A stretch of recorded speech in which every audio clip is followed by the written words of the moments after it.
In our lesson about area between two curves, we've discovered that we can find the area of regions that are not regions that fit normal geometric formulas. So the shape doesn't necessarily have to be a normal, as in geometric shape, and we can still find the area. So today we're going to talk about some volumes that again may not always fit a geometric shape definition or formula. Now some of them will, at least in the beginning, but it opens up a door for us to be able to find volumes of solids that we couldn't find using geometry. So today we're going to talk about volumes of solids of revolution using the disk method. And so in our notes, we're going to do a few of these examples, but not all of them, because I'm going to be teaching you also a shell method. And so when we're rotating, which you'll see in a minute what I'm talking about, rotating around the x-axis, we're going to use this disk method. And when we rotate around the y-axis, we're going to use the shell method. So today we're just going to concentrate on the disk method. All right, so our first problem here says find the volume of the solid of revolution obtained by revolving the plane region R bounded by y equals the square root of x. So we're going to graph that. Y equals the square root of x. So looks like this. And the x-axis, so that's here. And the line x equals 4. So that would be out here.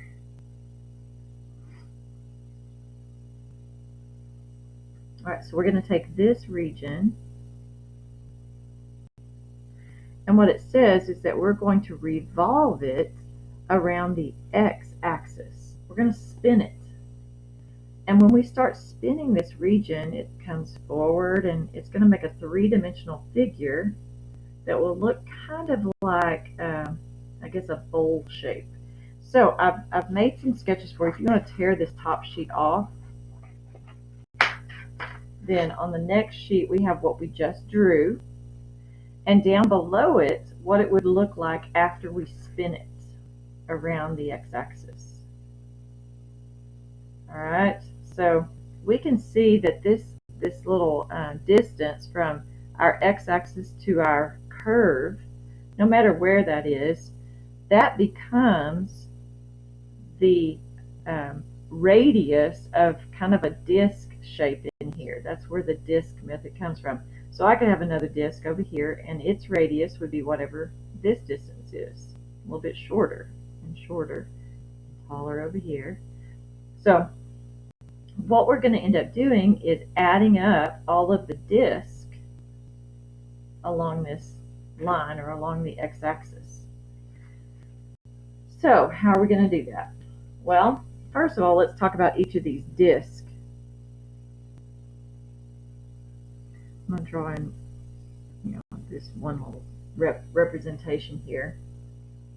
And we know that the volume of a disk, or the volume of a little cylinder, is pi r squared h. So we're going to have pi r squared, and we already said that this becomes the radius. From here to here becomes the radius of that particular disk. But h is going to be how wide it is, how wide that disk is. And that width is just our change in x.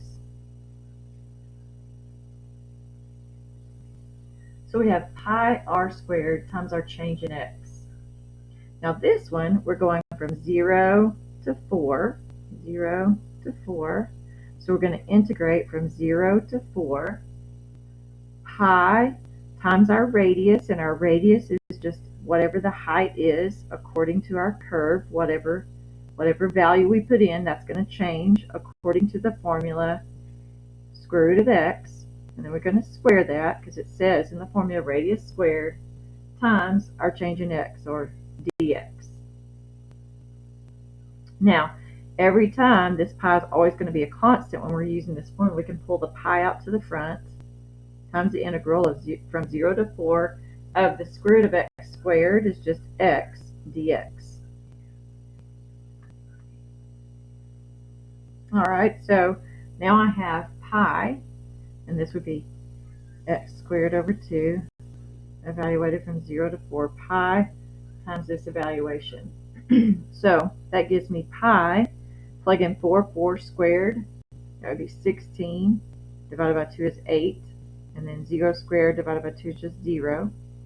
So I end up with 8 pi. And 8 pi, if you want to type that in the calculator, gives you 25.133. This is the same number you would get if you just evaluated this integral on your calculator times pi. So the key for disk method is to do pi r squared.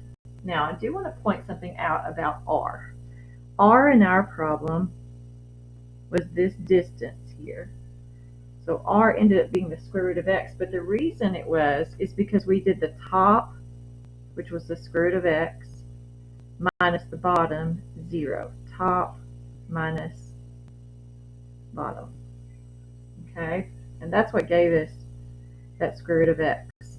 So that leaves open the possibility that maybe the top and the bottom are not, they could both be functions, not just a 0.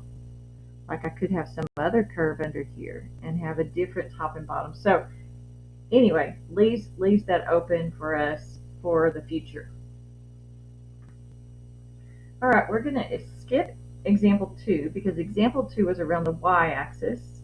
And like I said, for the y-axis, when we rotate around the y, we're going to use shell method, which I'll teach you later. So we're going to move on to example 3. So in this example, they want us to find the volume of the solid formed by revolving the region bounded by f of x equals 2 minus x squared, g of x equals 1, about the line y equals 1. So let's see what that would look like. So we've got, this is a parabola that's upside down and shifted up 2. So it's going to look something like this.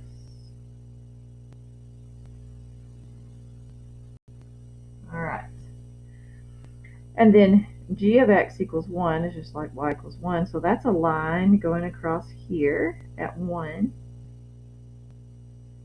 And so we have this region that's bounded, which is this area all in here. And it says that we want to rotate it around this line, y equals 1. So we're rotating around this line right here. Okay. So in this one, our radius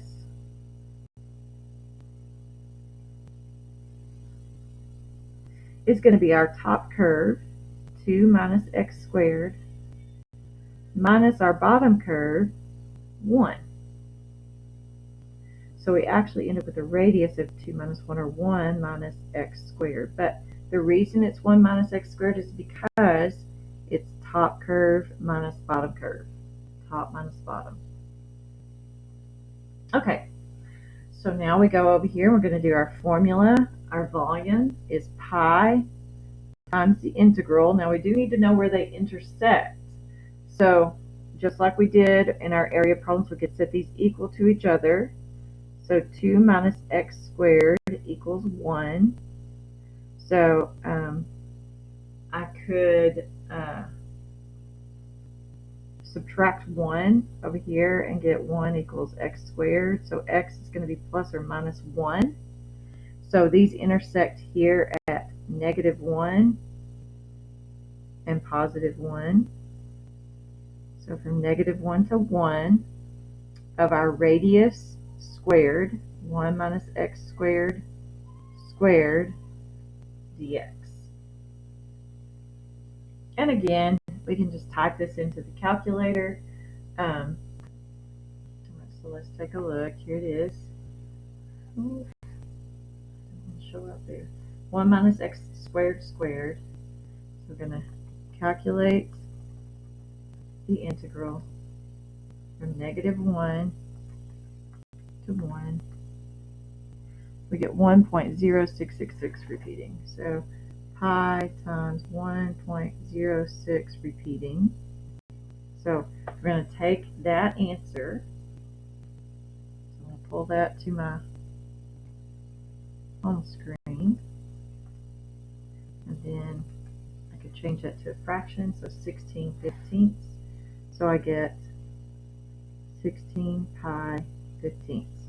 Now, if you want that in decimal form, you could just multiply that times pi. We get 3.35. I'm sorry, you can see what I was doing. Just multiply 16/15 times pi, 3.351.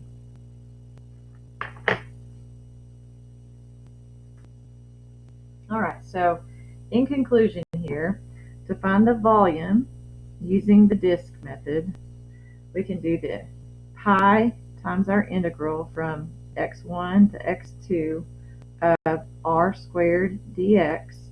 And so what we want to do is find our r. I'm going to make that a capital R. Find r, and remember that r is always top curve minus bottom curve. And then 2, find the bounds.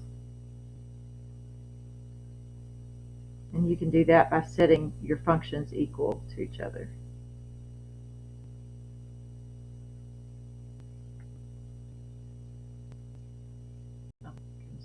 There we go. All right, so it's pretty simple. Pretty simple. Pi r squared h, or pi times the integral from x1 to x2 of r squared with respect to x.